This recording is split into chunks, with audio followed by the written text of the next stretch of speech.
আমরা রবের কাছে দোয়া করি, আল্লাহ আমাদের এমন চরিত্র দেন যেই চরিত্র আপনি আপনার নবীকে দিয়েছিলেন। কোন আমিন। আমার নবী চরিত্র কেমন? হযরতে মা আয়েশা সিদ্দিকা রাদিয়াল্লাহু তাআলা আনহার কাছে সাহাবায়ে কেরাম জিজ্ঞাসা করলেন, ও আমাদের মা, আমার নবীর চরিত্র কেমন? হযরতে মা আয়েশা দমক দিয়ে বললেন, ও সাহাবায়ে কেরাম, আপনারা কি কুরআনুল কারীম পড়েন না? কয় হ্যাঁ পড়ি। তখন মা আয়েশা কাঁদেন আর বলেন, ও আমার নবীর সাহাবীরা শুনো, কুরআনুল কারীম যা আমার নবী যা কুরআনুল কারীম তা। কোন সুবহানাল্লাহ। বন্ধুগণ, আল্লাহ পাক আমার আপনার নবীকে এই দুনিয়ায় কেন পাঠিয়েছেন? আমার আপনার নবী কেন আসছেন? আল্লাহ রাব্বুল আলামিন আসার কারণটা কুরআনুল কারীম 21 নম্বর পারা সূরা আহজাবের 21 নম্বর আয়াতে বলেছেন, লাকাদ কানা লাকুম ফি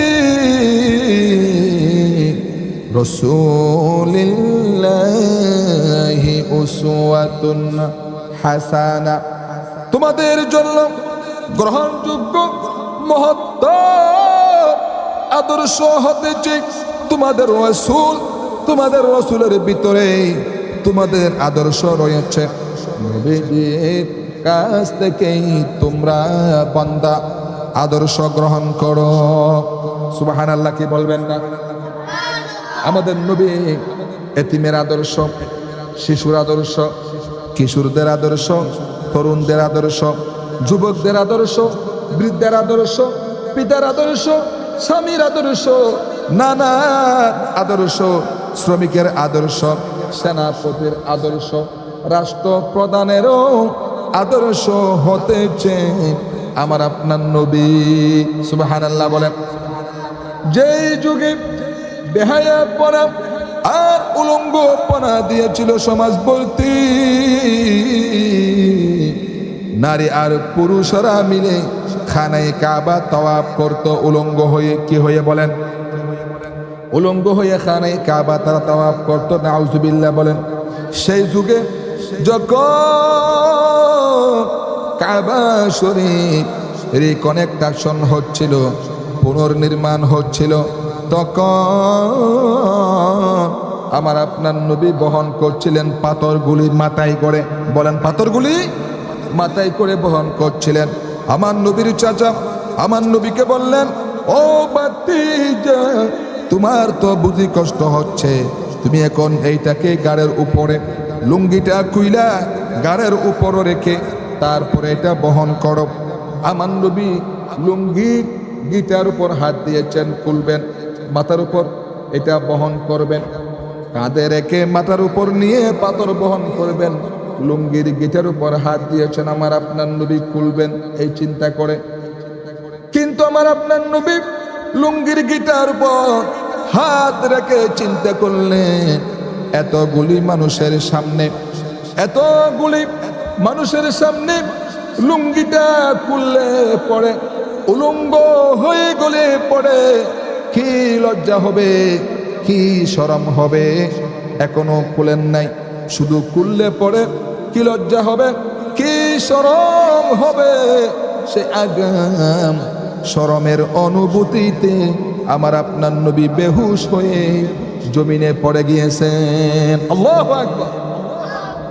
আমার প্রিয় বন্ধুগণ, আমার নবী শিশুর আদর্শ, কিশোরদের আদর্শ, তরুণদের আদর্শ, এতিমের আদর্শ, নানার আদর্শ, সেনাপতির আদর্শ, রাষ্ট্র কেমনে চালাবেন সেই রাষ্ট্র প্রধানেরও আদর্শ আমার আপনার নবী। সুবহানাল্লাহ। আমার আপনার নবী আদর্শ কেমন অমায়িক ছিলেন।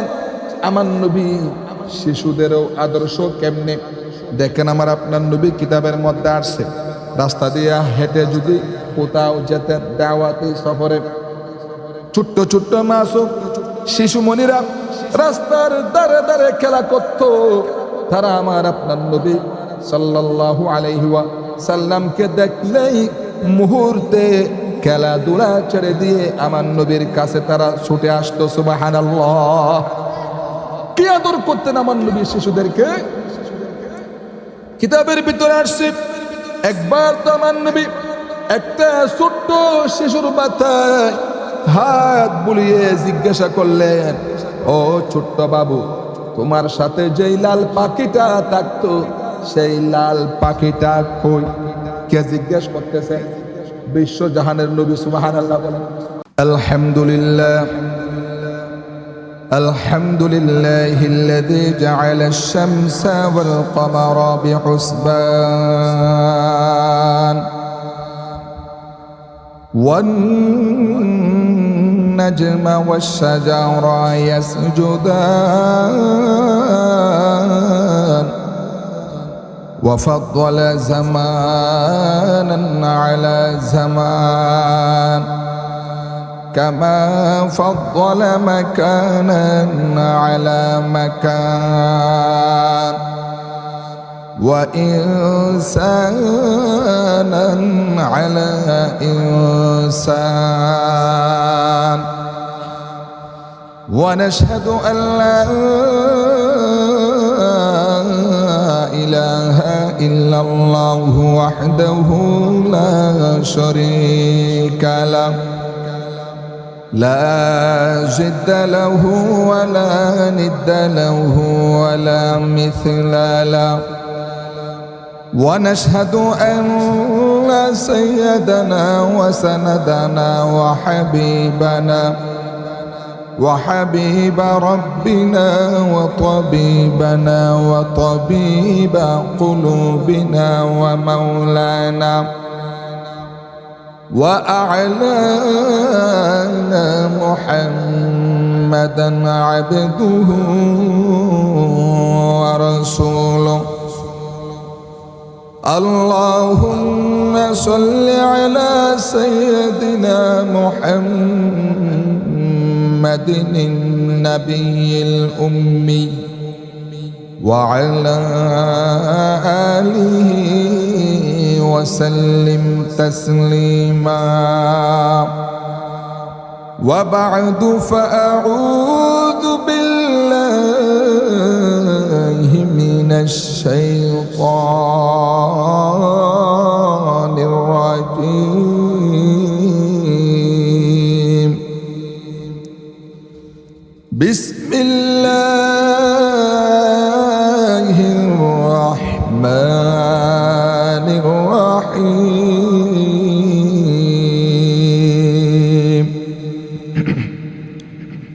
وإنك لعلى خلق عظيم إلى آخر الآية. وورد في الحديث الشريف عن أبي هريرة رضي الله تعالى عنه قال قال رسول الله صلى الله عليه وآله وسلم والذي نفس محمد بيده لا يسمع بي أحد من هذه الأمة يهودي ولا نصراني ثم يموت ولم يؤمن بالذي أرسلت به إلا كان من أصحاب النار أو كما قال عليه الصلاة والسلام. صدق الله مولانا العظيم وصدق رسوله النبي الأمي الكريم ونحن على ذلك لمن الشاهدين والشاكرين والذاكرين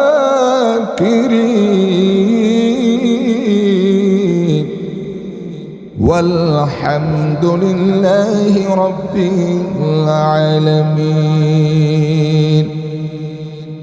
সবাই দুরূদ শরীফ পড়ি।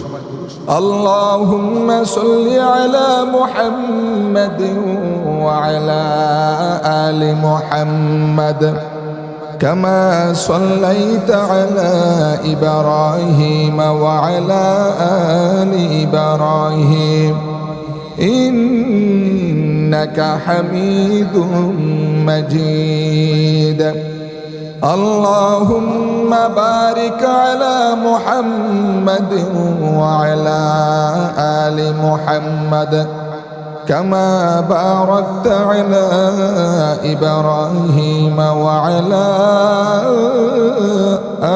آل إبراهيم إنك حميد مجيد. اللهم صل على روح محمد في الأرواح وصل على جسد محمد في الأجساد وصل على قبر محمد في القبور. سبحانك لا علم لنا إلا ما علمتنا إنك أنت العليم الحكيم. وسبحانك لا فهم لنا إلا ما فهمتنا إنك أنت الجواد الكريم. সবাই পড়ি। রব্বি শরহ লি সদরি ওয়ায়াসসির লি আমরি ويسر لي أمري واحلل عقدة من لساني يفقه قولي. رب زدني علما رب زدني علما رب زدني علما وألحقني بالصالحين. करसे के कौन बया शान रसूल अरबी करसे के कौन बया शान रसूल अरबी बरतरज वहम गुमा शान रसूल अरबी बरतरज वहम गुमा शान रसूल अरबी. उनके औसाफ में मज़कूर है लौला कलमा दहर की रूह रवा शान रसूल अरबी दहर की रूह रवा शान रसूल अरबी बरतरज वहम गुमा शान रसूल अरबी. तो हया सीनो है रहमत आलम है लक़ब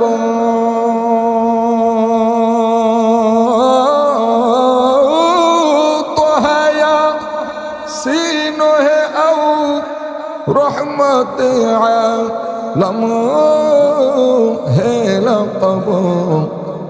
अल्लाह अल्लाह कहा अल्लाह अल्लाह कहा शान रसूल अरबी बरतरज वहम गुमा शान रसूल अरबी.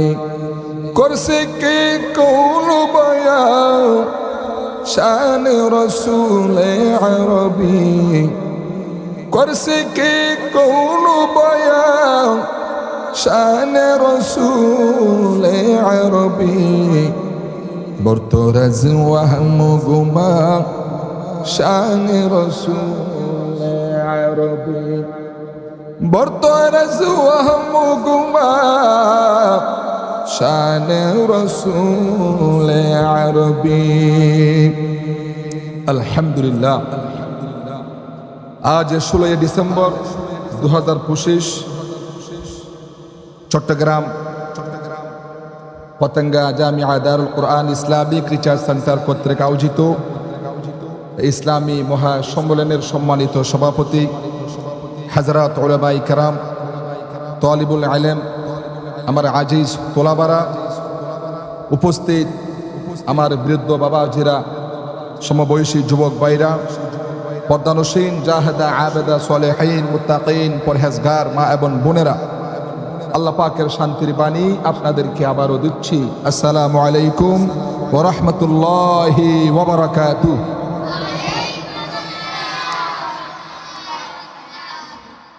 আল্লাহ সুবহানাহু ওয়া তাআলা দরবারে লাখ কোটি শুকর গুজার করছি। আল্লাহ হামদ হামদান কাসীরা তাইয়িবান মুবারাকান ফীহি ইয়া রাব্বি লাকাল হামদু কামা ইয়ানবাগি লিজালালি ওয়াজহিকা ওয়া আযীমি সুলতানিক। বিশাল আকাশের মালিক, বিস্তীর্ণ এই জমিনের মালিক, সাগর নগর পাহাড় পর্বত কুল কায়নাতের মালিক, আমাদের স্রষ্টা, আমাদের রব আল্লাহ সুবহানাহু ওয়া তাআলার শুকরিয়া আদায় করতে পেরে আবারও পড়ছি আলহামদুলিল্লাহ। লাখ কোটি দরুদ এবং সালামের হাদিয়া প্রেরণ করছি রহমতে দু আলম, দু জাহানের বাদশাহ, সৈয়দুল আম্বিয়া, আশরাফুল আম্বিয়া, খাতামুন নবিয়্যিন, সিরাজুম মুনীর, তাজদার মদিনা, ফখরে দু জাহান, রসুল আরবি, হায়াতুন নবী, জিন্দা নবী, রহমতে দু আলম, আমার আপনার প্রাণ প্রিয় নবী জনাবে মুহাম্মদুর রাসূলুল্লাহ সাল্লাল্লাহু আলাইহি ওয়া আলিহি ওয়া সাল্লামের রাউজে আকদাসের প্রতি অগণিত দরুদ সালামের হাদিয়া প্রেরণ করছি আর পড়ছি সাল্লাল্লাহু আলাইহি ইয়া মুহাম্মদ সাল্লাল্লাহু আলাইহি ওয়া আলিহি ওয়া সাল্লাম জাযাল্লাহু আন্না মুহাম্মাদান সাল্লাল্লাহু আলাইহি ওয়া আলিহি ওয়া সাল্লাম মা হুয়া আহলুহু। প্রিয় ভাই সব, আমরা সাথে সাথে স্মরণ করছি বাবা আদম আলাইহিস সালাতু ওয়াস সালাম থেকে শুরু করে আজ অবধি যত নবী রাসূল সাহাবাই কেরাম শুহাদাই কেরাম তাবিন তবে তাবিঈন খুলাফায়ে রাশিদিন যাকিরিন শাকিরিন আরিফিন সলফে সালিহিন গৌস কুতুব আবদাল ওলি মুহাদ্দিস মুহাক্কিক হক্কানি রব্বানি আলেম উলামা পীর মাশায়েখ তথা কলমা পড়ুয়া মুসলমান নর নারী যারা পাহাড়ে পর্বতে গাছতলে বাসতলে পুকুর পাড়ে মসজিদের পাশে কবরস্থানে খালে বিলে নদীতে যারা যেখানে কবরস্থ হয়ে গেছেন, রব্বে কারিমের আদালতে দোয়া করি, আয় আমাদের রব আপনি প্রতিটা মাইয়ুতদের তাদের জিন্দেগানির গুনাহ খাতা মাফ করে তাদের কবরগুলো জান্নাতুম মির রিয়াদিল জান্নাহ বানায়া দেন, বলি আমিন।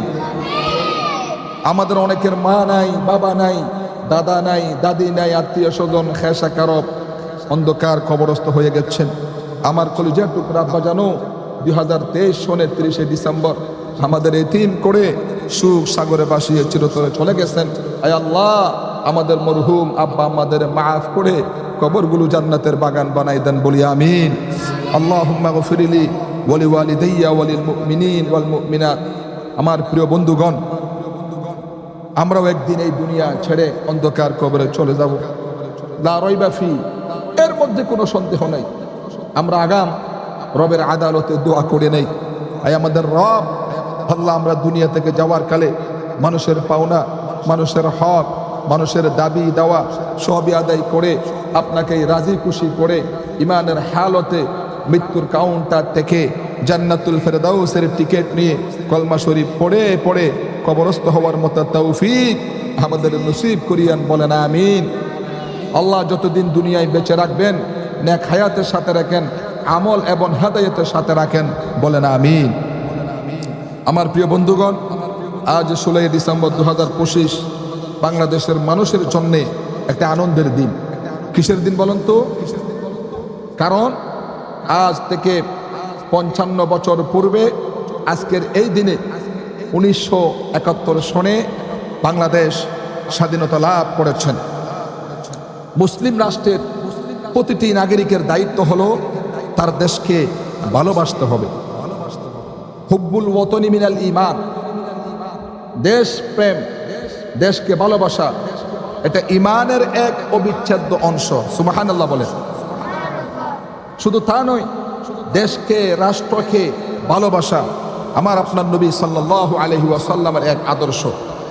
আমাদের প্রাণপ্রিয় নবী সাল্লাল্লাহু আলাইহি ওয়া আলিহি ওয়াসাল্লাম যখন মক্কা নাগরিক ছিলেন, যখন মক্কার নাগরিক ছিলেন আর মক্কা ত্যাগ করে নবীজি সাল্লাল্লাহু আলাইহি ওয়াসাল্লাম যখন হিজরত করছেন ইয়াসরিবের প্রতি, তখন নবীজির চোখ দিয়ে টপ টপ করে পানি পড়ছিল আর নবীজি মনে মনে বলছিলেন, হে মক্কা, আমি তোমাকে ভালোবাসি। তোমার এই মাটিতে আমার জন্ম, তোমার এই পুণ্যভূমিতে আমার পূর্বসূরীরা শুয়ে আছেন, তোমার এই মাটিতে আল্লাহ পাকের খানে কাবা অবস্থিত। হে মক্কা, স্মরণ রাখো আমি তোমাকে ভালোবাসি। কাফেররা নির্যাতন করে যদি আমাকে বের করে না দিত, হে মক্কা, কখনো তোমাকে আমি নবী ত্যাগ করে যেতাম না। সুবহানাল্লাহ বলেন। মদিনায় যখন আমার আপনার নবী এসেছেন, মদিনায় ইসলামী রাষ্ট্র যখন প্রতিষ্ঠিত হয়েছে, মদিনাকে নবীজি খুব বেশি ভালোবাসতেন। হাদিসের বর্ণনায় আছে, যখন আমার আপনার নবী সাল্লাল্লাহু আলাইহি ওয়া আলিহি ওয়াসাল্লাম অন্য কোন স্থানে সফর করতেন মদিনার জন্য, তখন আমার আপনার নবী সাল্লাল্লাহু আলাইহি ওয়াসাল্লামের অন্তর মোবারক খুব বেশি ক্রন্দন করত, কান্নাকাটি করত। সফর শেষ করে যখন ফিরে আসতেন, মদিনার সীমান্তে একটা বিশাল পাহাড় আছে যার নামই হচ্ছে উহুদ পাহাড়। নামটা কি? উহুদ পাহাড় আছে।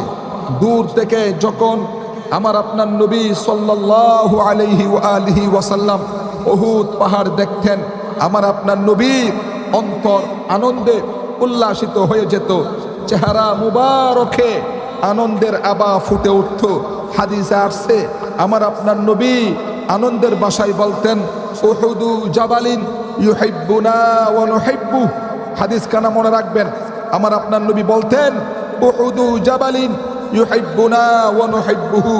এই যে মদিনার সীমান্তে উহুদ পাহাড় দেখা যায়, এই উহুদ পাহাড় আমাদেরকে ভালোবাসে, আমরাও এই উহুদ পাহাড়কে ভালোবাসি। বলেন সুবহানাল্লাহ।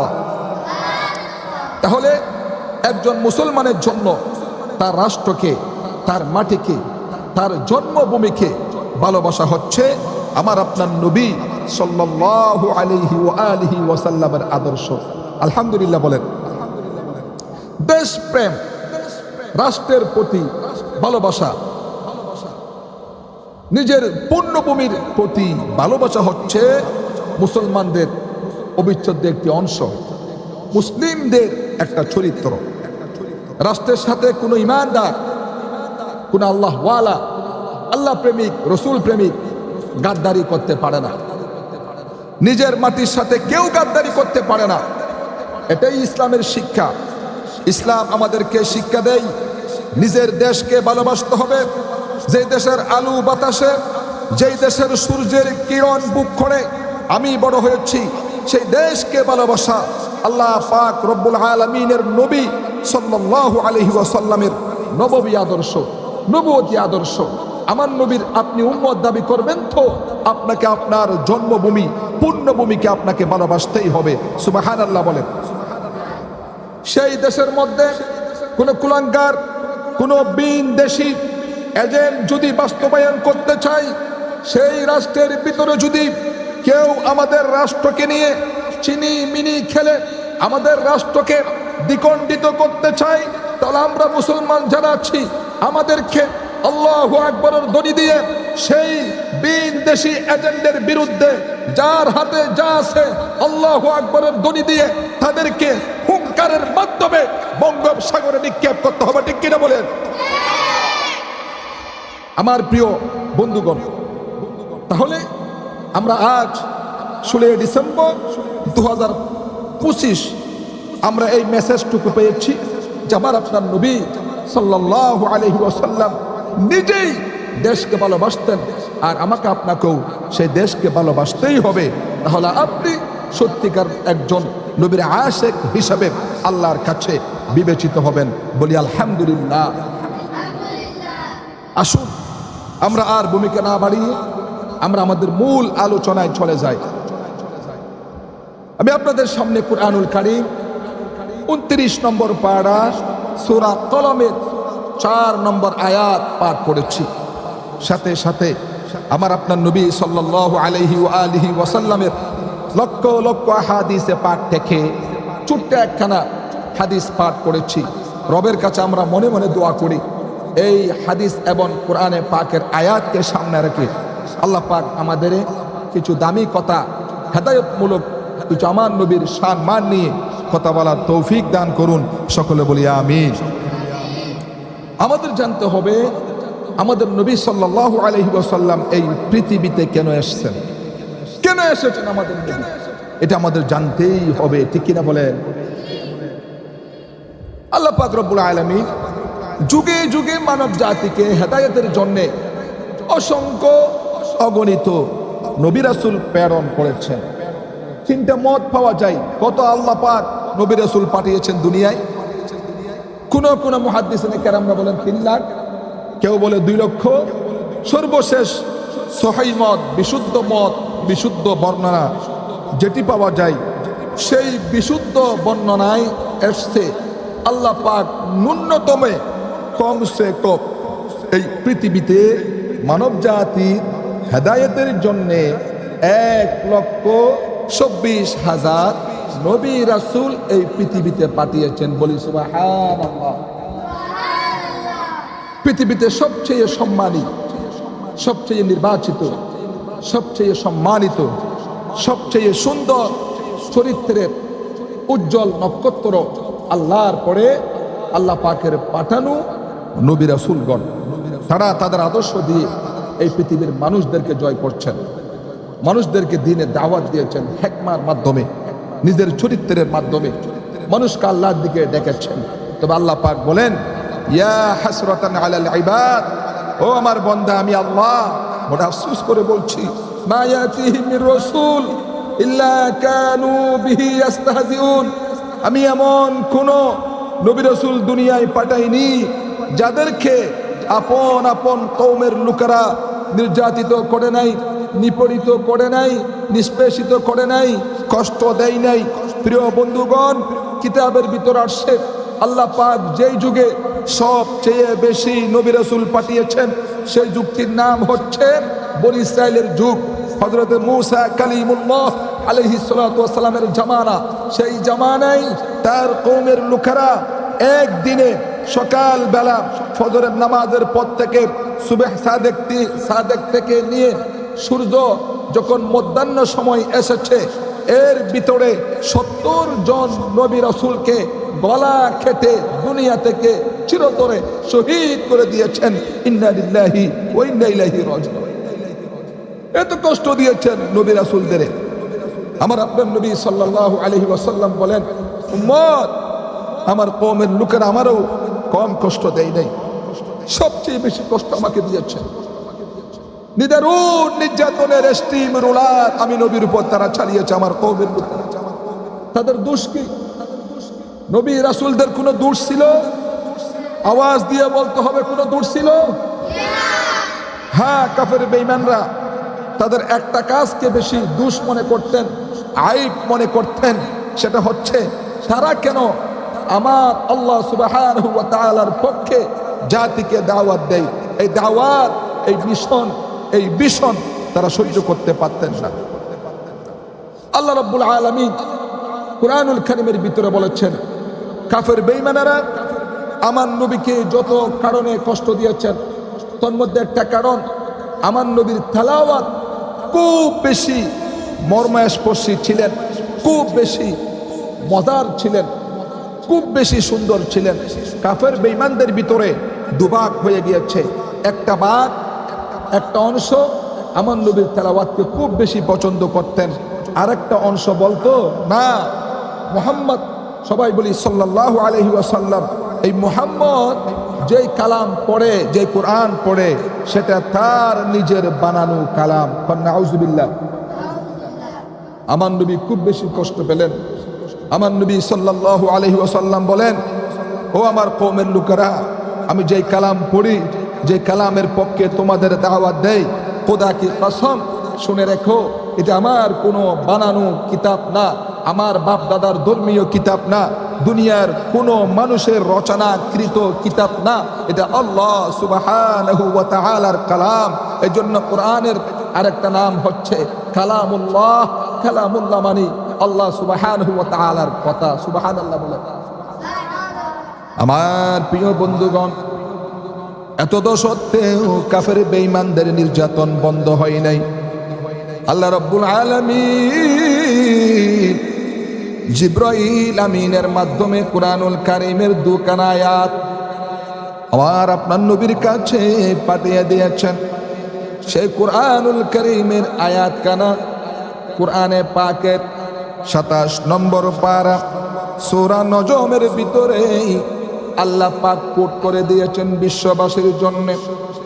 সেই আয়াতের ভিতরে আল্লাহ রাব্বুল আলামিন আমার আপনার নবীর পক্ষ হয়ে কি বলেছেন শুনেন। মা ইয়ানতিকু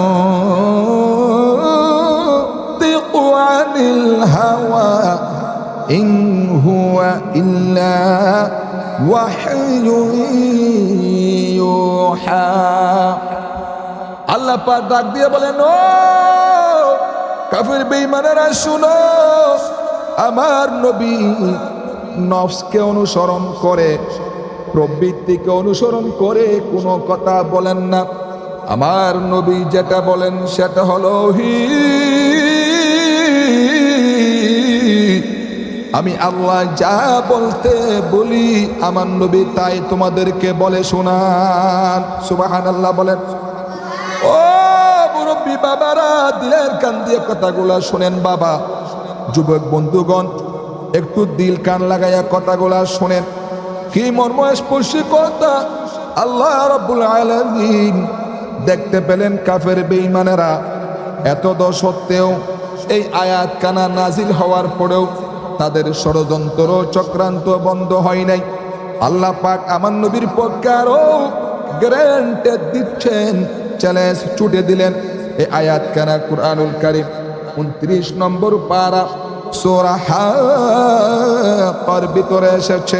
আল্লাহ পাক কি বলছেন দেখেন, ওয়ালাউ তাকাওয়ালা আলাইনা বা'দাল আকাওয়িল। ও কাফের বেঈমানেরা শুনো, আমার নবী যদি নিজের থেকে বানিয়ে কোনো কথা কোরআনের ভিতরে চালিয়ে দিতেন, তাহলে তোমরা দেখতা আমি আমার নবীর ডান হাতকে চেপে ধরতাম, আর নবীজির কণ্ঠনালীকে আমি আল্লাহ কেটে ফেলে দিতাম। আল্লাহু আকবার। এই কথার লুট কত, ওজন কত, চিন্তা করছেন আপনি? আমার নবী যদি নিজের থেকে বানিয়ে কোনো কথা বলতেন, ও দুনিয়ার কাফেররা শুনে রাখো, তাহলে আমি আমার নবীর ডান হাত চেপে ধরতাম আর নবীজির কণ্ঠনালী আমি কেটে ফেলে দিতাম। আল্লাহু আকবার। কিন্তু হেদায়েত আল্লাহর হাতে। কার হাতে বলেন? ওই কাফের বেঈমানদের কপালে হেদায়েত নেই। তারা যেই লাউ সেই কদুতে লয়ে গেছে। বলেন যেই লাউ সেই কদু। আমার প্রিয় বন্ধুগণ, আল্লাহ রাব্বুল আলামিন কেমন এক নবী আমাদেরকে দিলেন। আমার আপনার নবীকে বলা হয় নবিয়ুনা বিমাকারিমিল আখলাকি মাওসুফুন ওয়া বিকামালিল আওসাতি মামউতুন।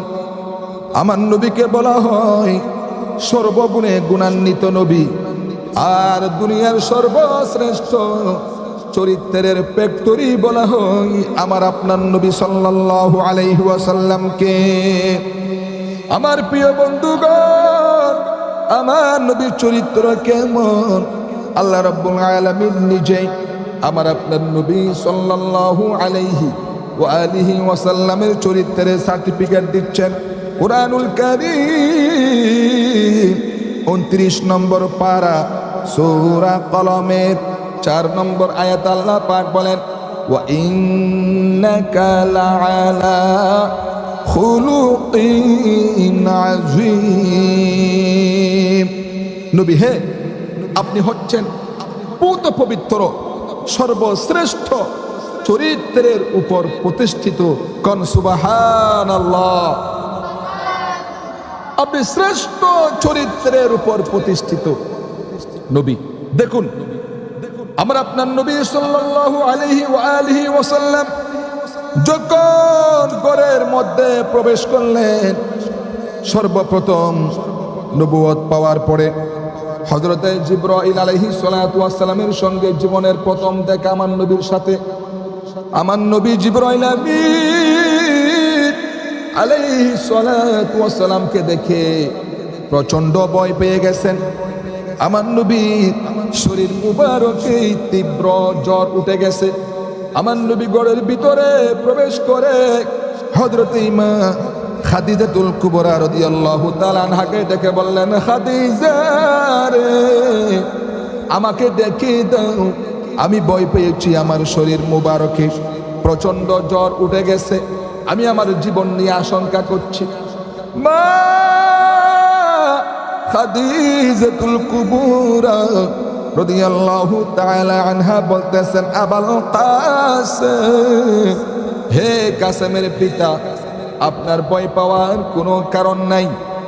আপনাকে কোনো জিন বা শয়তানে অনিষ্ট করতে পারে না, কারণ আপনি এতিমদেরকে আশ্রয় দেন, বিধবাকে আশ্রয় দেন, আপনি প্রতিবেশীর হক আদায় করেন, আপনি এতিমদের হক আদায় করেন, আপনি আপনার এলাকাবাসীদের যথার্থ হক আদায় করেন।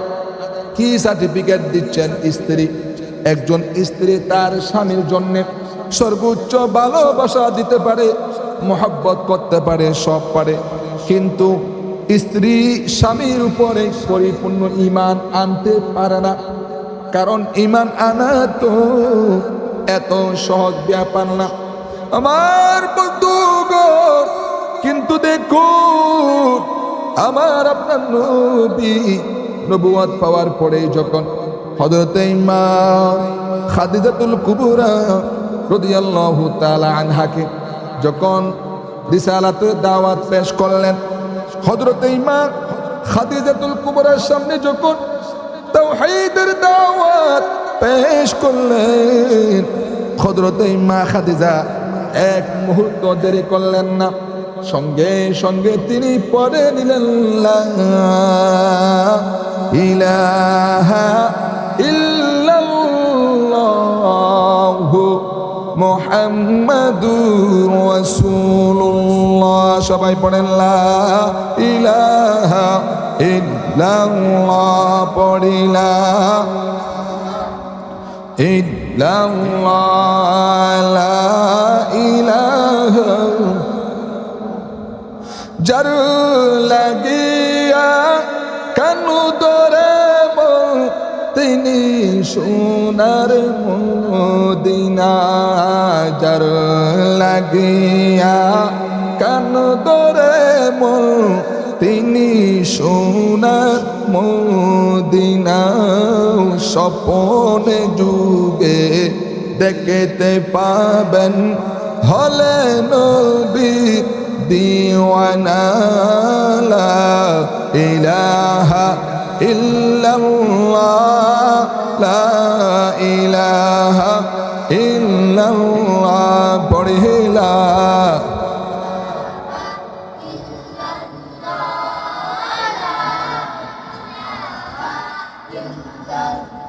লা ইলাহা ইল্লাল্লাহু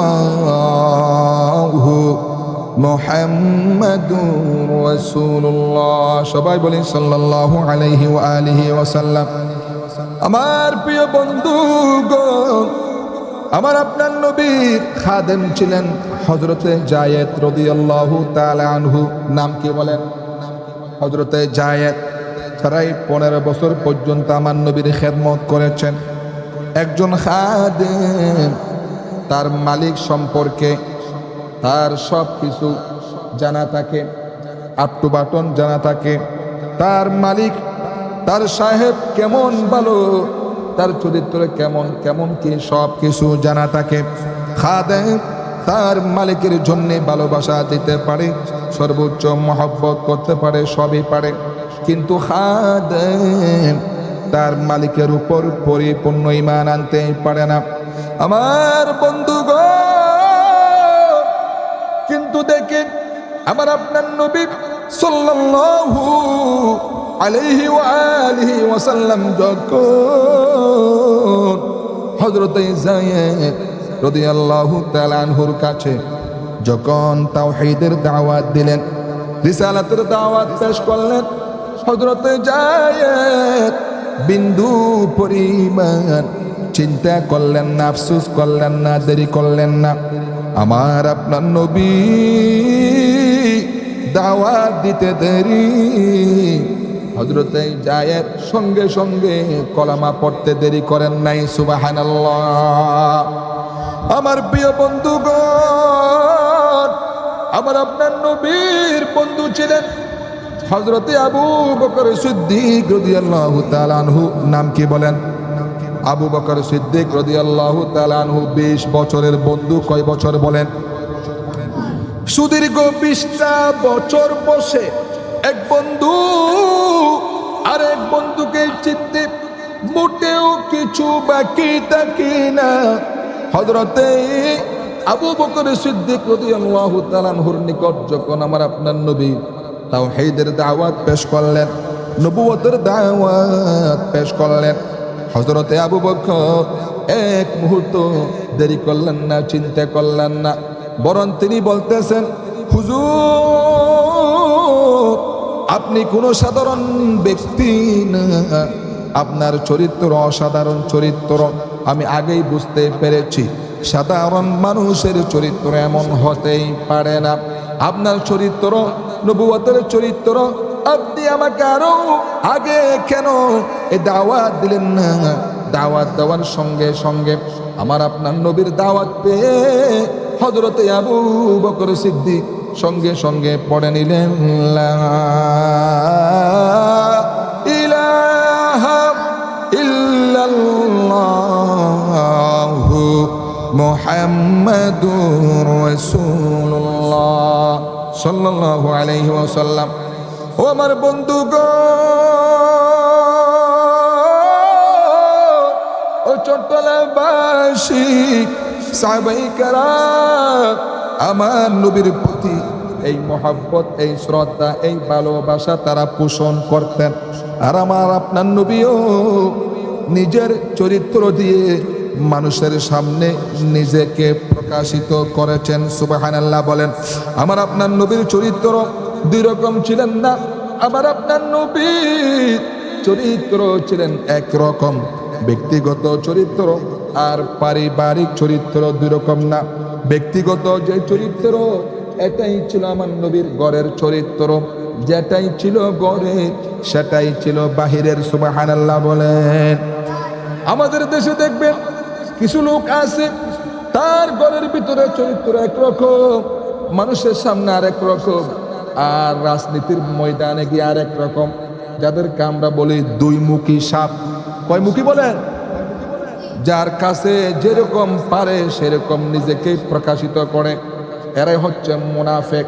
এই দুই মুখী সর্পওয়ালা ব্যক্তির চিরস্থায়ী স্থান হলো জাহান্নাম। কন্যা আউযুবিল্লাহ। আমরা রবের কাছে দোয়া করি, আল্লাহ আমাদের এমন চরিত্র দেন যেই চরিত্র আপনি আপনার নবীকে দিয়েছিলেন। কোন আমিন। আমার নবী চরিত্র কেমন? হযরতে মা আয়েশা সিদ্দিকা রাদিয়াল্লাহু তাআলা আনহার কাছে সাহাবায়ে কেরাম জিজ্ঞাসা করলেন, ও আমাদের মা, আমার নবীর চরিত্র কেমন? হযরতে মা আয়েশা দমক দিয়ে বললেন, ও সাহাবায়ে কেরাম, আপনারা কি কোরআনুল কারীম পড়েন না? কয় হ্যাঁ পড়ি। তখন মা আয়েশা কাঁদেন আর বলেন, ও আমার নবীর সাহাবীরা শুনো,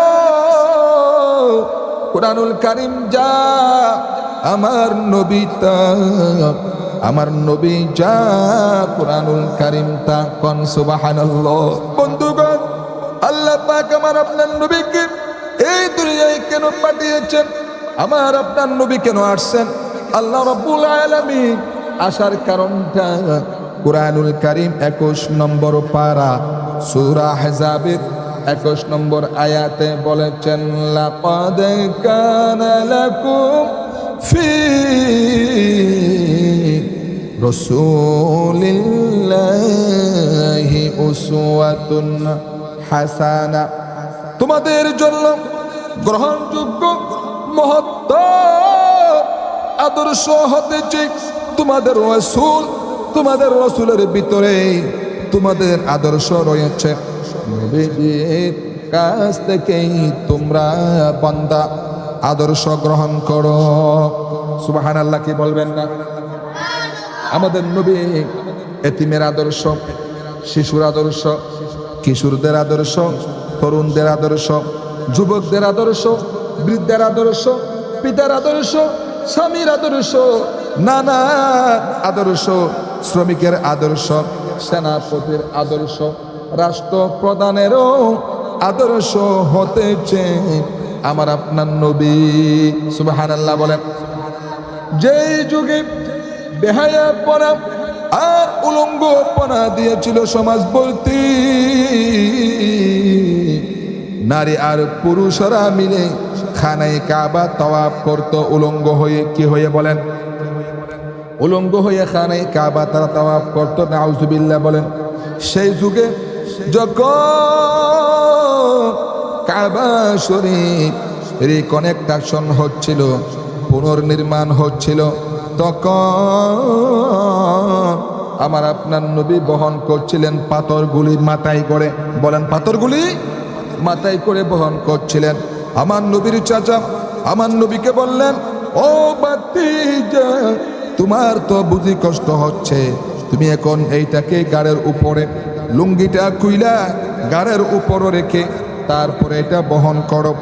আমার নবী লুঙ্গি গিটার উপর হাত দিয়েছেন, খুলবেন, মাথার উপর এটা বহন করবেন, কাঁধে রেখে মাথার উপর নিয়ে পাথর বহন করবেন। লুঙ্গির গিটার উপর হাত দিয়েছেন আমার আপনার নবী, খুলবেন এই চিন্তা করে। কিন্তু আমার আপনার নবী লুঙ্গির গিটার উপর হাত রেখে চিন্তা করলেন, এতগুলি মানুষের সামনে, এতগুলি মানুষের সামনে লুঙ্গিটা খুললে পড়ে, উলঙ্গ হয়ে গলে পড়ে, কি লজ্জা হবে, কি শরম হবে। এখনো খুলেন নাই, শুধু খুললে পড়ে কি লজ্জা হবে, কি শরম হবে। সে আগাম শরমের অনুভূতিতে আমার আপনার নবী বেহুশ হয়ে জমিনে পড়ে গিয়েছেন। আল্লাহু আকবার। আমার প্রিয় বন্ধুগণ, আমার নবী শিশুর আদর্শ, কিশোরদের আদর্শ, তরুণদের আদর্শ, এতিমের আদর্শ, নানার আদর্শ, সেনাপতির আদর্শ, রাষ্ট্র কেমনে চালাবেন সেই রাষ্ট্র প্রধানেরও আদর্শ আমার আপনার নবী। সুবহানাল্লাহ। আমার আপনার নবীর আদর্শ কেমন অমায়িক ছিলেন। আমার নবী শিশুদেরও আদর্শ কেমনে দেখেন। আমার আপনার নবী কিতাবের মধ্যে আসছে, রাস্তা দিয়ে হেঁটে যদি কোথাও যেতেন দাওয়াতি সফরে, ছোট্ট ছোট্ট মাসুম শিশুমণিরা রাস্তার ধারে ধারে খেলা করত। তারা আমার আপনার নবী সাল্লাল্লাহু আলাইহি ওয়াসাল্লামকে দেখলেই মুহূর্তে খেলাধুলা ছেড়ে দিয়ে আমার নবীর কাছে তারা ছুটে আসতো। সুবহানাল্লাহ। কি আদর করতেন আমার নবী শিশুদেরকে। কিতাবের ভিতরে আসছে, একবার তো আমার নবী একটা ছোট্ট শিশুর মাথায় হাত বুলিয়ে জিজ্ঞাসা করলেন, ও ছোট্ট বাবু, তোমার সাথে যেই লাল পাখিটা থাকতো সেই লাল পাখিটা কই? কে জিজ্ঞেস করতেছে? বিশ্বজাহানের নবী, সুবহানাল্লাহ বলেন। বিশ্বজাহানের নবী জিজ্ঞাসা করলেন, ও বাবু, তোমার সাথে যেই লাল পাখিটা থাকতো সেই পাখিটা কই? কিতাবের ভিতরে আসছে ওই ছোট্ট শিশুটা কেঁদে ফেললেন, সুবহানাল্লাহ বলেন। ওই ছোট্ট শিশু কাঁদে আর বলেন, হুজুর, আমি একজন ছোট্ট মানুষ, আপনি একজন বিশ্বজাহানের নবী, সারা দুনিয়ার নবী, আপনি এত বড় নবী হইয়া আমি ছোট্ট শিশুর পাখির কবরটাও বুঝি আপনি রাখেন, সুবহানাল্লাহ, আল্লাহু আকবার। প্রিয় বন্ধুগণ, আমাদের নবী মহব্বত দিয়ে, ভালোবাসা দিয়ে এই দিন, এই ইসলাম সারা পৃথিবীতে পৌঁছে দিয়েছেন, সুবহানাল্লাহ বলেন। আমার নবী তরবারি দিয়া এই দিন প্রতিষ্ঠা করেন নাই, কিন্তু দুঃখের বিষয় আজ দুনিয়ার কুফফাররা, কাফেররা, কাফেরদের যারা মদত পুষ্টদাতা, তারা বলে যে মুহাম্মদ নাউজুবিল্লাহ সে তরবারি দিয়া দিন প্রতিষ্ঠা করতে চেয়েছিলেন, তিনি যুদ্ধের মাধ্যমে দিন প্রতিষ্ঠা করেছেন না। ওয়ালাকিন কলমদার কাফে দুশমনাস, কাফেরদের হাতে কলম ছিল, দুশ্মনদের হাতে কলম ছিল, তারা ইতিহাসকে বিকৃত করে জাতির কাছে ইসলামকে কলঙ্কিত করতে চেয়েছে, ঠিক কিনা বলেন? প্রিয় ভাই সব, আমার আপনার নবী এত গুণে গুণান্বিত, এত সুন্দর হোসনে আখলাকের নবী, তিনি আপন মাতৃভূমি মক্কাতুল মুকাররমায় থাকতে পারেন নাই কাফেরদের নির্যাতনে। আগেই বলেছিলাম আমার নবীর দোষ কি? কোন দোষ আছে? আলহামদুলিল্লাহ, আমার নবী পুত পবিত্র, নবীজিকে বলা হয় মাসুম, নিষ্পাপ, কোনো গুনাহ নাই, বেগুনাহ। প্রিয় বন্ধুগণ, এত বড় একজন জলিলুল কদর নবী, এত গুণে গুণান্বিত, এত গুণ থাকা সত্ত্বেও আপন মাতৃভূমিতে থাকতে পারেন নাই। একদা আমার আপনার নবীর কাছে জিবরাইল আমিন আলাইহিস সালাতু ওয়াস সালাম এসে বললেন, ইয়া রাসূলুল্লাহি, কাফেররা চতুর্দিকে ঘিরে দাঁড়িয়েছে, গভীর রাত, এখন হাতে তাদের তরবারি, সকাল হলে পরে তারা আপনাকে মেরে ফেলে দিবেন। হুজুর, তাড়াতাড়ি উঠেন, আপনি মদিনায় চলে যান, কাফেররা আপনাকে মেরে ফেলে দিবে। তারা মাস্টার প্ল্যান করেছে, আপনি নবীকে আজ রাতের ভিতরে দুনিয়া থেকে শেষ করে দিবে। কন্যা আউযুবিল্লাহ। আল্লাহ রাব্বুল আলামিন আমার নবী সম্পর্কে বলেছেন কুরআনুল কারীম 6 নম্বর পারা সূরা মাইদার ভিতরে আসছে, আল্লাহ পাক বলেন, ওয়াল্লাহু ইয়াসিমুকা মিনান নাস। নবী হে, সমস্ত ষড়যন্ত্র চক্রান্তের জাল থেকে আমি আল্লাহ আপনি নবীকেই নিরাপদে রাখবো, সুবহানাল্লাহ। প্রিয় বন্ধুগণ, জিবরাইল আমিন আলাইহিস সালাতু ওয়াস সালাম আমার নবীর কাছে এসে যখন বললেন, হুজুর আপনি আর থাকতে পারবেন না, আমার নবী আসতে করে ঘুমে থেকে জাগে হযরতে আলী রাদিয়াল্লাহু তাআলা আনহুকে ডেকে বললেন, আলী, আল্লাহ অর্ডার করেছেন আমি মদিনায় চললাম, আমার বিছানার উপর আমার চাদর গায়ে দিয়ে শুয়ে থাকো, আমার কাছে কিছু আমার কওমের লোকদের আমানত আছে, যার যার আমানতগুলি তুমি আমি নবীর পক্ষ থেকে তাদের নিকট পৌঁছাই দিও। হযরতে আলী রাদিয়াল্লাহু তাআলা আনহু ডাক দিয়ে বললেন, হুজুর, আপনার বিছানার উপর আপনার চাদর গায়ে দেওয়া অবস্থায় কাফের বেঈমানেরা সকালবেলা আমাকে দেখতে পাবে, আমাকে তারা নবী মনে করে তাদের তরবারি দিয়া কেটে কেটে টুকরা টুকরা করে দুনিয়া থেকে বিদায় করে দিবে। হুজুর,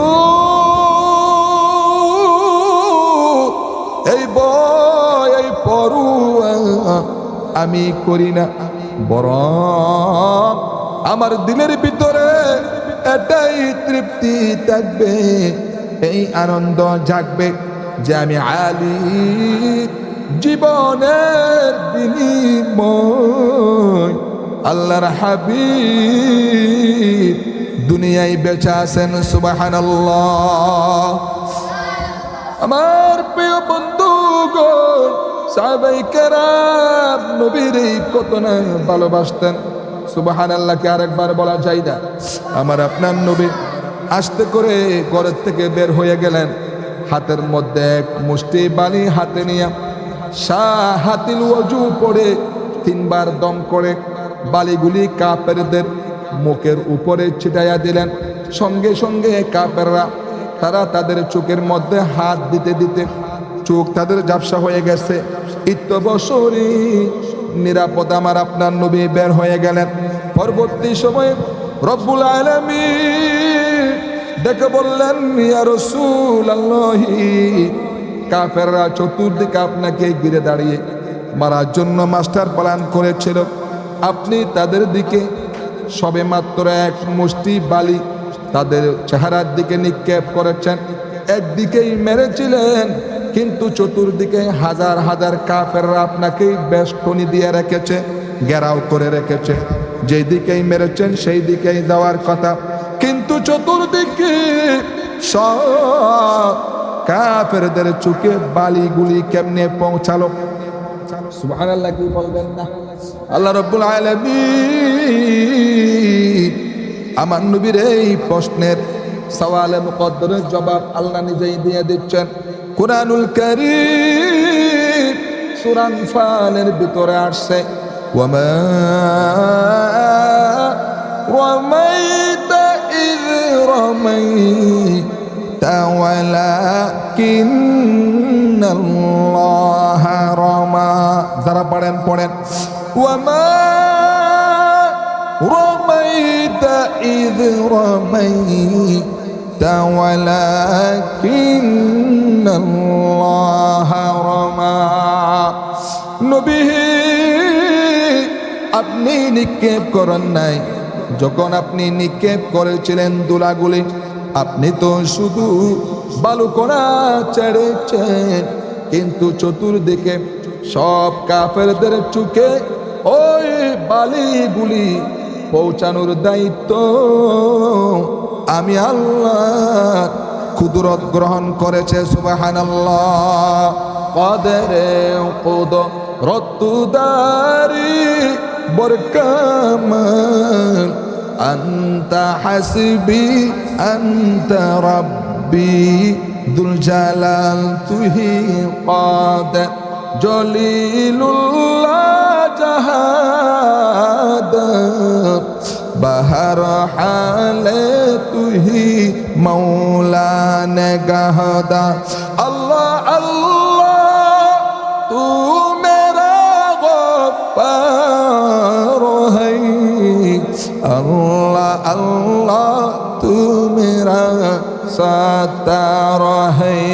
সব কিছু কুদরত কে রাখেন, সব কিছু করার ক্ষমতা কে রাখেন? ডাক দিয়ে বলতে হবে আল্লাহ। এই আওয়াজে হবে না, চিৎকার দিয়ে আমার রবের নাম কেন নেন? কে সমস্ত কিছুর উপর ক্ষমতা রাখেন? কে? আমার প্রিয় বন্ধুগণ, সে আল্লাহ পাক রব্বুল আলামিন এই কঠিন সময়ে, হিজরতের সময়ে আমার আপনার নবীকে নিজ কুদরতি জিম্মায় নিরাপদে মক্কাতুল মুকাররমা থেকে মদিনায় আমার আপনার নবীকে আল্লাহ পাক পৌঁছায়া দিচ্ছেন। আমার আপনার নবী নিরাপদে মক্কা থেকে বের হয়ে সোজা ডাইরেক্ট হযরতে আবু বকর সিদ্দিক রাদিয়াল্লাহু তাআলা আনহুর বাড়িতে গিয়া হাজির। দরওয়াজায় গিয়ে আওয়াজ দিলেন, আবু বকর। অমনি দরওয়াজা খুলে গেল। লব্বাইকা ওয়া সাআদাইক বলেন। আমার নবী ডাক দিয়ে বললেন, আবু বকর, একটা ডাকে কেমনে তুমি সাড়া দিলা? তুমি কি রাত্রি বেলায় ঘুমাইছিলে না? আবু বকর কাঁদে না, ডাক দিয়ে বললেন, হুজুর, আজ থেকে 6 মাস পূর্বে আপনি আমাকে বলেছেন আমাকে নিয়ে নাকি আপনি হিজরত করবেন। হুজুর, দুনিয়ার সব কিছু মিথ্যা হতে পারে, আপনি নবীর জবানের কথা কখনো মিথ্যা হতে পারে না। হুজুর, আমি মনে মনে চিন্তা করেছি, না জানি কত রাত্রে আমার নবী আসেন, আমার নবী আইসা যদি আমারে ডাকা ডাকি করে আর আমি যদি ঘুমায়ে থাকি, তাহলে আমার নবী সঙ্গে বেয়াদবি হয়ে যাবে। এই বেয়াদবি হয়ে যাবে এটা মনে করে হুজুর আপনি নবীর গলার আওয়াজ শোনার জন্য বিগত 6 মাস ধরে আমি আমার ঘরের প্রথম দরওয়াজার সাথে পিঠ লাগাইয়া আপনার জন্য অপেক্ষা করি। সুবহানাল্লাহ, কি মহব্বত, কি ভালোবাসা সাহাবায়ে কেরামদের দিলে আমার নবীর ব্যাপারে। আলহামদুলিল্লাহ বলেন। আমার প্রিয় বন্ধুগণ, আমার আপনার নবী সাল্লাল্লাহু আলাইহি ওয়াসাল্লাম হযরত আবু বকর সিদ্দিক রাদিয়াল্লাহু তাআলা আনহুকে নিয়ে চললেন মদিনার পথে, উল্টা পথে রওনা করলেন। নবীজি বারবার কাবা শরীফের দিকে তাকাতে লাগলেন। আমার নবী বারবার কাবার দিকে তাকাইয়া বলতেছেন, রে কাবা, বড় আশা ছিল তোর কাছেই থাকবো, তোর খেদমত করব, কিন্তু তোর নিষ্ঠুর প্রতিবেশীরা আমি নবীকে তুই মক্কার খেদমত করার জন্য থাকতে দিল না রে। আমার নবী মিসপলা দিয়ে জবালে খেতুয়ার উপর দিয়ে চলে গেলেন জবালে সুরে। যখন জবালে সুরে পৌঁছালেন তখন ফজরের ওয়াক্ত হয়ে গেল। হযরতে আবু বকর সিদ্দিক রাদিয়াল্লাহু তাআলা আনহু ডাক দিয়ে বললেন, হুজুর আর উপায় নাই, দিন হয়ে গেল, সকাল হয়ে গেল, এখন বুঝি আমরা কাফেরদের হাতে ধরা পড়ে যাব। কিন্তু রাখেন, ওই যে সামনে একটা বিশাল গুহা দেখা যায়, আমরা গুহার মধ্যে যাই আশ্রয় নেই। তবে আপনি দাঁড়ান, পাহাড়িয়া গুহা, সাপ থাকতে পারে, বিচ্ছু থাকতে পারে, আমি আগে প্রবেশ করি, আমি একটু পয় পরিষ্কার কইরা নেই। যদি কোনো পাহাড়িয়া এই গুহার ভিতরে সাপ থাকে, বিচ্ছু থাকে, হিংস্র প্রাণী থাকে, তাহলে আমি আবু বকরের উপর দিয়া আঘাত হয়ে যাক, এরপরও আমার নবী যেন নিরাপদে থাকেন। সুবহানাল্লাহ, আল্লাহু আকবার, আল্লাহু আকবার, আল্লাহু আকবার। নবী আমি আগে প্রবেশ করি, কোন হিংস্র জন্তু প্রাণী থাকলে আমাকে আঘাত করুক, কোনো সমস্যা নাই, কিন্তু আপনি দয়াল নবী, মায়ার নবী যেন নিরাপদে থাকেন। সুবহানাল্লাহ। কিতাবের ভিতরে আসছে আমার বন্ধুগণ, আবু বকর সিদ্দিক রাদিয়াল্লাহু তাআলা আনহু গুহার ভিতরেই পয় পরিষ্কার করে আমার নবীকে ডাকলেন। আমার নবী গুহার ভিতরে প্রবেশ করলেন। আমার নবী বললেন, আবু বকর, সারা রাত হেঁটে হেঁটে কষ্ট হয়ে গেছে, তুমি একটু বসো, আমি তোমার উরুর উপরে মাথা রেখে ঘুমিয়ে যাই। আল্লাহ পাকের হাবিব ঘুমাইয়া গেলেন। সুবহানাল্লাহ। আবু বকর সিদ্দিক রাদিয়াল্লাহু তাআলা আনহু গুহার ভিতরে প্রবেশ করার পর চতুর্দিকে লক্ষ্য করে দেখে ছোট বড় অনেকগুলি গর্ত দেখা যায়। তিনি মনে মনে চিন্তা করলেন, পাহাড়িয়া গুহা, এই গর্তগুলি থেকে সাপ আসতে পারে, বিচ্ছু আসতে পারে, বিভিন্ন প্রাণী আসতে পারে, সুতরাং তার মধ্যে একটা, কিতাবের মধ্যে আসছে, রুমাল ছিল, সেই রুমাল কানা ছিঁড়ে ছিঁড়ে আবু বকর সিদ্দিক প্রতিটা গর্ত বন্ধ করে দিলেন মুখগুলা। কয়েকটা গর্ত বন্ধ করার মতো চাদর আর পাও নাই, চাদর আর তিনি পাইনি। তখন তিনি নিজের পাও দিয়া ওই গর্তগুলা বন্ধ করে দিলেন। ওই গর্তগুলার ভেতরে তিনি তার পাও ঢুকিয়ে দিলেন। কয়েকটা বিষাক্ত সাপ সেই গর্তের মধ্যে ছিল, তারা বের হতে না পেরে, অনেক বের হবার চেষ্টা করেছে, তারা বের হতে না পেরে আবু বকর সিদ্দিক রাদিয়াল্লাহু তাআলা আনহু পায়ের উপরে দংশন করেছে, কামড় দিয়েছে। আবু বকর সিদ্দিক রাদিয়াল্লাহু তাআলা আনহু বিষের যন্ত্রণায় তিনি কেঁদে ফেলেছেন। তার চোখ বেয়ে বেয়ে টপ টপ করে চোখের পানি পড়া শুরু হয়ে গেল। ওইদিকে আমার নবীর চেহারা মুবারকে আবু বকর সিদ্দিক রাদিয়াল্লাহু তাআলা আনহু কয়েক ফোঁটা চোখের পানি পড়েছে।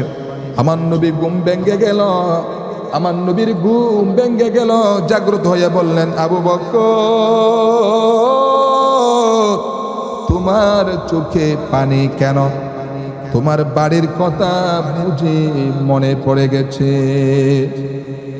আবু বকর সিদ্দিক রাদিয়াল্লাহু তাআলা আনহু বললেন, ইয়া রাসূলুল্লাহ, যেই দিন আমি আপনার উপর ঈমান এনেছি, যেই দিন আমি আপনার হাত মোবারকে হাত রেখে কলেমা শরীফ পড়েছি, সেই দিন থেকে আমার মা বাপ, আমার স্ত্রী পুত্র, আমার সন্তান সন্ততি, জায়গা জমি ঘরবাড়ি, এমনকি আমি আবু বকরের নিজের আত্মার চেয়েও আপনি নবীকে ভালোবাসি বেশি।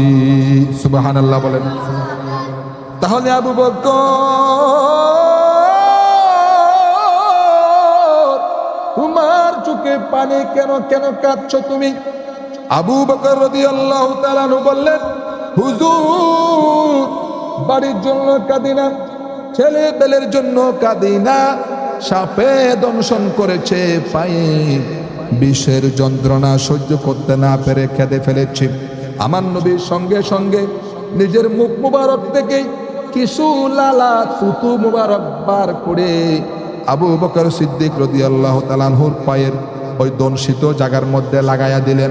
কিতাবের ভিতর আসছে, সঙ্গে সঙ্গে আমার নবীর ওই তুতু মুবারক অ্যান্টিবায়োটিক মেডিসিনের কাজ করেছে। সুবহানাল্লাহ। সঙ্গে সঙ্গে আবু বকর সিদ্দিক ভালো হয়ে গিয়েছে, ব্যথা দূর হয়ে গিয়েছে। আমার নবী জিজ্ঞাসা করলেন, আবু বকর, প্রথম যখন তোমার আঘাত করেছিল সাপে, আমাকে কেন এতক্ষণ বলো নাই? তোমার তো এত কষ্ট হতো না। আবু বকর সিদ্দিক রাদিয়াল্লাহু তাআলা আনহু ডাক দিয়ে বললেন, ইয়া রাসূলুল্লাহ, ওটা তো সাপে কাটার যন্ত্রণা, ওই যন্ত্রণায় আমার রক্ত জ্বলতেছে, যন্ত্রণায় যদি আমার কলিজাটাও পেটে যেত নবী, আপনি আরাম করতেছিলেন, আমি আমার দয়াল নবী, মায়ের নবী, এই আরামে বিঘ্ন ঘটাতে পারতাম না। সুবহানাল্লাহ। আমার প্রিয় বন্ধুগণ, কি ভালোবাসা সাহাবায়ে কেরাম আমার নবীর সাথে করতেন। হযরত আবু বকর সিদ্দিক রাদিয়াল্লাহু তাআলা আনহু আর আমার আপনার নবী সাল্লাল্লাহু আলাইহি ওয়া আলিহি ওয়াসাল্লাম দুজনেই বসে আছেন। অমনি সময় কাফেররা খুঁজতে খুঁজতে তাদের সেই গারে হেরা, তাদের সেই অবস্থানরত হেরা গুহা পর্যন্ত তারা চলে আসছে। কাফেররা চলে আসছে। ওইদিকে ভিতর থেকে আবু বকর সিদ্দিক সব কিছু অবলোকন করতেছেন, দেখতেছেন। তিনি তাদেরকে দেখে ভয়ে ছুটে খেতে পেরেছেন। কিন্তু আল্লাহ পাকের কি কুদরত দেখেন, আবার আপনার নবী সেই হিজরতের রাত যে গুহার ভিতরে অবস্থান করছিলেন, কিতাবের মধ্যে আসছে আল্লাহ পাক ওই গুহার মুখখানা মাকড়সার জাল দিয়ে বুনাইয়া দিলেন। সুবহানাল্লাহ বলেন। মাকড়সার জাল দিয়ে বুনানো, শুধু জাল দিয়ে বুনিয়ে দিলেন তা না, সেই জাল দিয়া বুনানো মাকড়সা, সেখানে ছোট্ট ছোট্ট পাখিরা ডিম পেড়ে বসা আছে এবং পাখিরা চেঁচামেচি চেঁচামেচি করতেছেন। সুবহানাল্লাহ বলেন। কাফেরদের মধ্যে দুই ভাগ হয়ে গেল, তাদের মধ্যে ইখতিলাফ শুরু হয়ে গেল। একদল কাফের বলে এই গুহার ভিতরে মুহাম্মদ থাকতে পারে, আরেক দল বলে না, এখানে যদি মুহাম্মদ থাকে তাহলে এখানে মাকড়সা কেমনে জাল বুনালো, পাখি কেমনে ডিম পেড়ে বসে আছে। তাদের ভিতরে ইখতিলাফ শুরু হয়ে গেল। একদল বলে আছে আরেক দল বলে নাই, আল্লাহ পাক তাদের দিলের ভিতরে নায়ের পক্ষের লোক বেশি পয়দা করে দিলেন।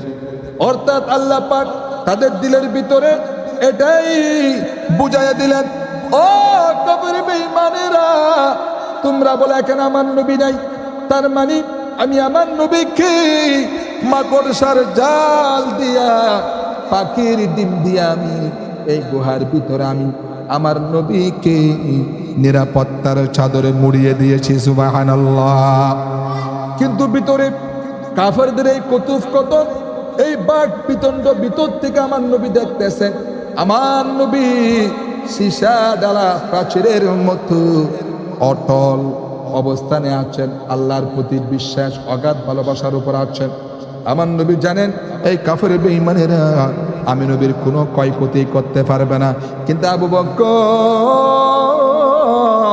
সিদ্দিক রাদিয়াল্লাহু তাআলা আনহু, যেহেতু তিনি একজন সাধারণ মানুষ, তিনি চিন্তা করলেন হয়তো তারা আমাদেরকে পেলেই মেরে ফেলে দিবেন। তিনি বয়ের ছুটে কেঁদে ফেলেছেন, তিনি অধৈর্য হয়ে গেলেন, ধৈর্যহারা হয়ে গেলেন।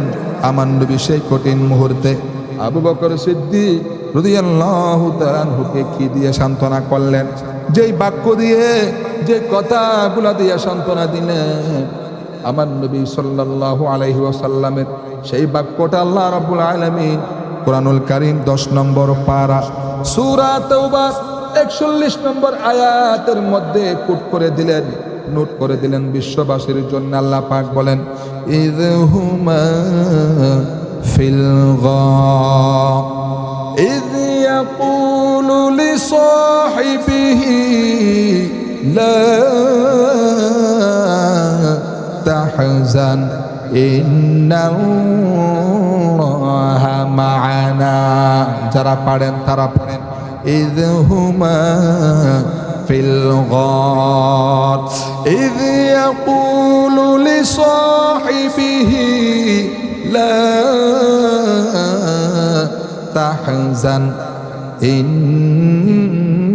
ইন্নাল্লাহা মা'ানা।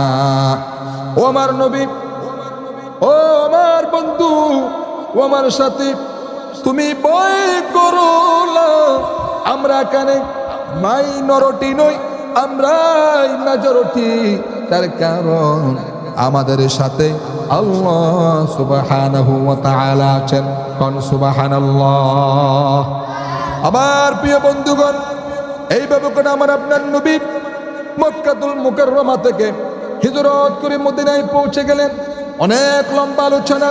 মদিনা যাওয়ার পরেও আমার আপনার নবী খুব সাদা সিধা জীবন যাপন করতেন। আমার আপনার নবী খুব নরমালি জীবন যাপন করতেন। কিতাবের ভিতরে আসছে হযরতে আবু হুরায়রা রাদিয়াল্লাহু তাআলা আনহু একদা আমার আপনার নবীকে দেখতে গেলেন। আমার নবীকে দেখতে যায় আবু হুরায়রা রাদিয়াল্লাহু তাআলা আনহু সালাম বিনিময় করলেন। আমার নবী সালামের জবাব দিচ্ছেন, কিন্তু আবু হুরায়রা রাদিয়াল্লাহু তাআলা আনহু দেখতে পেলেন আমার নবী কথা বলেন, আমার নবীর সালামের জবাব দিচ্ছেন, কিন্তু মুখ দিয়া কোন আওয়াজ বের হচ্ছে না। কারণ কি? কোন আওয়াজ বের হচ্ছে না। আমার প্রিয় বন্ধুগণ, আবু হুরায়রা রাদিয়াল্লাহু তাআলা আনহু আশ্চর্যান্বিত হয়ে গেলেন। আমার আপনার নবী সালামের জবাব দিচ্ছেন, কিন্তু কেন আওয়াজ বের হয় না? আমার নবী সাল্লাল্লাহু আলাইহি ওয়াসাল্লামের খুবই নিকটে যায় দেখতে পেলেন আমার নবী কথা বলতেছেন, কুদার যন্ত্রণায় আওয়াজ বের হচ্ছে না।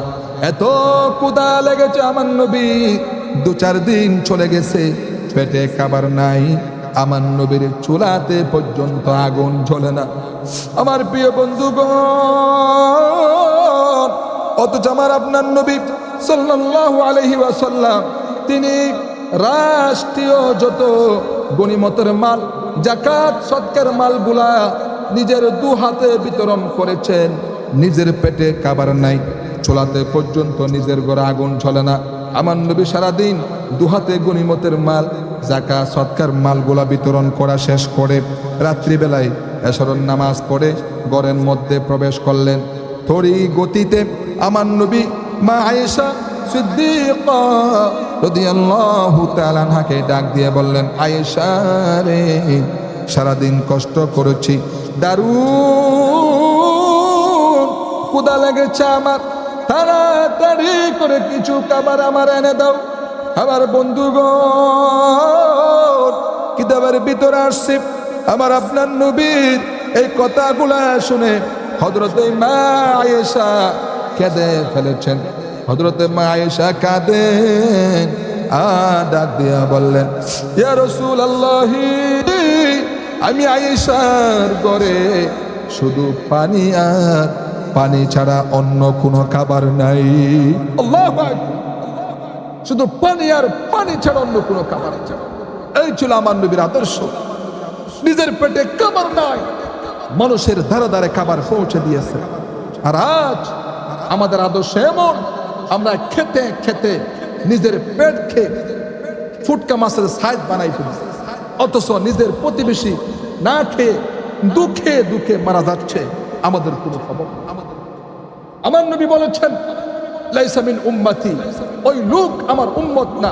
3 বার বলেছেন, ওই লোক আমার উম্মত না, ওই লোক আমার উম্মত না, যার প্রতিবেশী না খেয়ে রাত যাপন করলো, কিন্তু সেই জানা সত্ত্বেও আমার সেই উম্মতের মুখে আহার উঠাইয়া দেয় নাই, সে আমার উম্মত।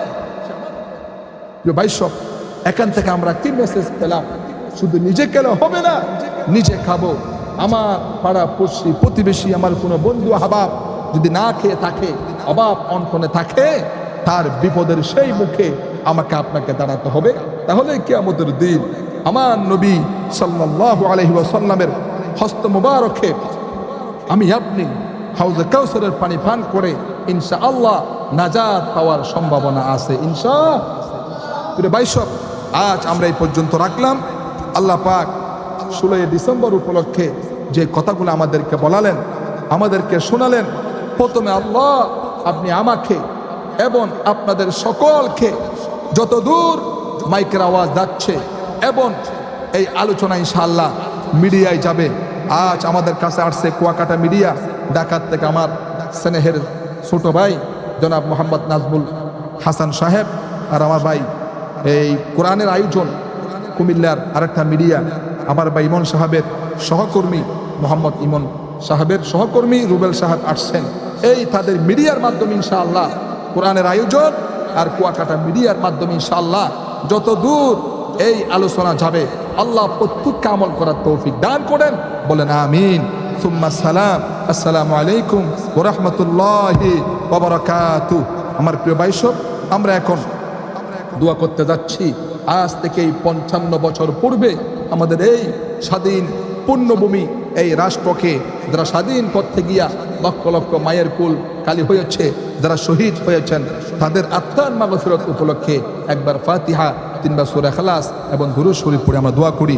আউযু বিল্লাহি মিনাশ শাইতানির রাজিম, বিসমিল্লাহির রহমানির রহিম, আলহামদুলিল্লাহি রাব্বিল আলামিন, আর রহমানির রহিম, মালিকি ইয়াউমিদ্দিন, ইয়াকা না'বুদু ওয়া ইয়াকা নাস্তাঈন, ইহদিনাস সিরাতাল মুস্তাকিম, সিরাতাল লাযীনা আন'আমতা আলাইহিম গায়রিল মাগদুবি আলাইহিম ওয়ালাদ-দাল্লিন, আমিন।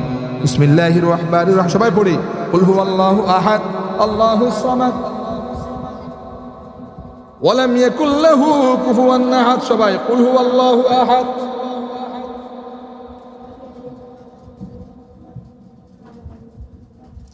কুল হুয়াল্লাহু আহাদ আল্লাহুস সামাদ লাম ইয়ালিদ ওয়া লাম ইউলাদ ওয়া লাম ইয়াকুল লাহু কুফুয়ান আহাদ। দরুদ শরীফ, আল্লাহুম্মা সাল্লি আলা সাইয়্যিদিনা মুহাম্মদ ওয়া আলিহি ওয়া আসহাবিহি ওয়া বারাকা ওয়া সাল্লাম। আল্লাহুম্মা সাল্লি আলা সাইয়্যিদিনা মুহাম্মদ ওয়া আলিহি ওয়া আসহাবিহি ওয়া বারাকা ওয়া সাল্লাম। নাজরুল ভাই, মোনাজাত রেকর্ড হচ্ছে না? রেকর্ড করে। আল্লাহুম্মা আমিন। আলহামদুলিল্লাহ, আলহামদুলিল্লাহি হামদাশ শাকিরিন, আলহামদুলিল্লাহি রাব্বিল আলামিন, ওয়াল আকিবাতু লিল মুত্তাকিন, আসসালাতু ওয়াসসালামু আলা রাসূলিহি মুহাম্মাদিন ওয়া আলিহি ওয়া আসহাবিহি আজমাইন। ربنا ظلمنا أنفسنا وإن لم تغفر لنا وترحمنا لنكونن من الخاسرين يا أرحم الراحمين يا أرحم الراحمين يا أرحم الراحمين يا مالك الملك ويا ذا الجلال والإكرام ورب كريم كعب الملك عرش عظيم الملك كل কায়নাত الملك الله আয় আল্লাহ আজ 16 ডিসেম্বর 2025 ইংরেজি সন এ আল্লাহ চট্টলার জমিনে পতঙ্গা জামিয়া দারুল কোরআন ইসলামিক রিসার্চ সেন্টার সত্তরে বসে আয় আল্লাহ তালিবুল ইলম কোরআনের পাখিদেরকে নিয়ে মুরব্বী বাবা যুবক ভাইদেরকে নিয়ে পর্দার অন্তরালের মা বোনদেরকে নিয়ে আপনার আদালতে বিখ্যাত দুই কানা হাত উঠাইয়া দিলাম দয়া মায়া করে মুনিব আমাদের মাফ করে দিন ও যুবক বাবাজিরা চোখ দুটো বন্ধ করে অন্ধকার কবরের কথা স্মরণ করে চোখ দিয়া টপ টপ করে পানি ফেলার চেষ্টা করেন আর আমার কাছে তওবা করেন নাস্তাগফিরুকা ওয়া নাতুবু ইলাইকা ইয়া রাব্বি নাস্তাগফিরুকা ওয়া নাতুবু ইলাইকা ইয়া রাব্বি নাস্তাগফিরুকা ওয়া নাতুবু ইলাইকা ইয়া রাব্বি ইয়া আরহামার রাহিমিন আয় আল্লাহ জীবনে যত গুনাহ করলাম খালেস দিলে তওবা করি আমাদের তওবারে তওবাতুন নাসুহা হিসেবে কবুল করুন আল্লাহ আল্লাহ এত গুনাহ করেছি এই মুহূর্তে যদি আপনি আমাদেরকে মৃত্যু দেন আল্লাহ আমাদের জন্য জাহান্নাম অবধারিত হয়ে যাবে আল্লাহ আল্লাহ আমরা দুনিয়ায় মশা মাসির কামড় সইতে পারি না রে আল্লাহ কেমন অন্ধকার কবরে একাকী জাহান্নামের আগুন সহ্য করবে আল্লাহ আপনি তো নিজেই বলেছেন খুলিকাল ইনসানু দাঈফা আমরা মানুষদের বড়ই দুর্বল করে আপনি নাকি আমাদের বানিয়েছেন এই দুর্বল মানুষদেরকে আল্লাহ আপনি জাহান্নামের আযাব দিয়েন না আল্লাহ গুনার বোঝা মাথায় নিয়া কান্তেছি মাফ করে দাও ওগো আল্লাহ ইলাহি দিবারাত্রি বৈশাখ কান্দি নিরে জলে কেমলে তাকব অন্ধকার কবরে কেমনে তাকব অন্ধকার কবরে আয় আল্লাহ আপনি আমাদেরকে আপনার নবী রাসূলাই মাফ কইরা দিন আল্লাহ আল্লাহ আপনি যদি মাফ না করেন আমরা কই যাব কার দরবারে যাব আল্লাহ আপনার হাবিব বলেছেন আপনি নাকি আমাদেরকে বড় মায়া করে দয়া করে মহব্বত করে ভালোবেসে বানিয়েছেন আর দুনিয়ায় পাঠিয়েছেন আয় আল্লাহ আপনার এই মহব্বতের বান্দাদেরকে কেমনে আপনি জাহান্নামে দিবেন আল্লাহ আল্লাহ আপনি দয়া করে মায়া করে আমরা আপনার কাছে ক্ষমা চেয়ে নিচ্ছি মাফ করে দিয়েন আমিন আদর রিয়া মানুষ আল্লাহ বানায়া কেমনে দিবা জাহান্নামে ফেলায়া কেমনে দিবা জাহান্নামে ফেলায়া আদর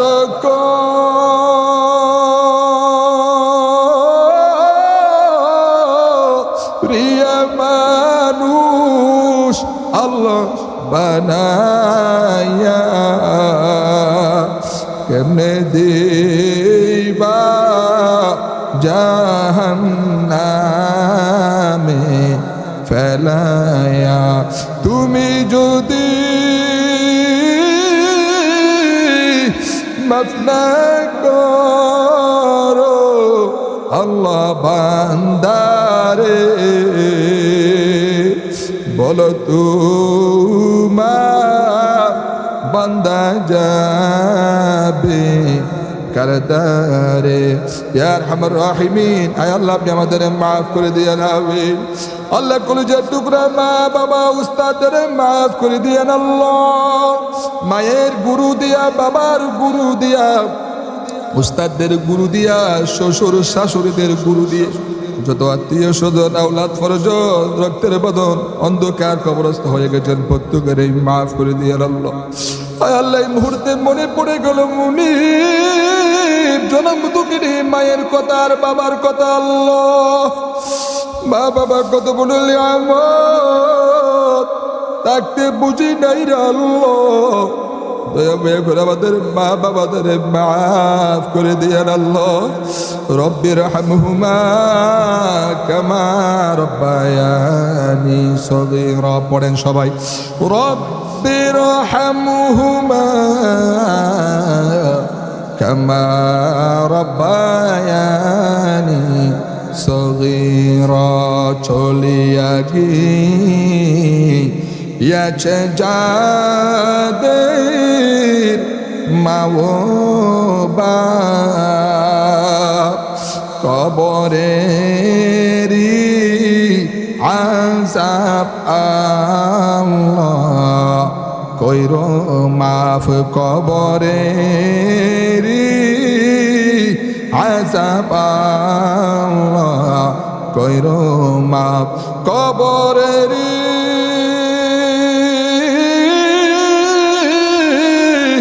আযাব যদি কেউ দেখি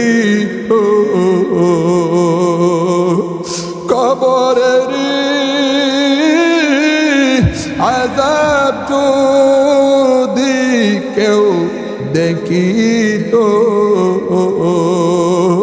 ঘরবাড়ি চাও রিয়া মানুষ জংলাই পালাই তো, ঘরবাড়ি চাও রিয়া মানুষ জংলাই পালাই তো।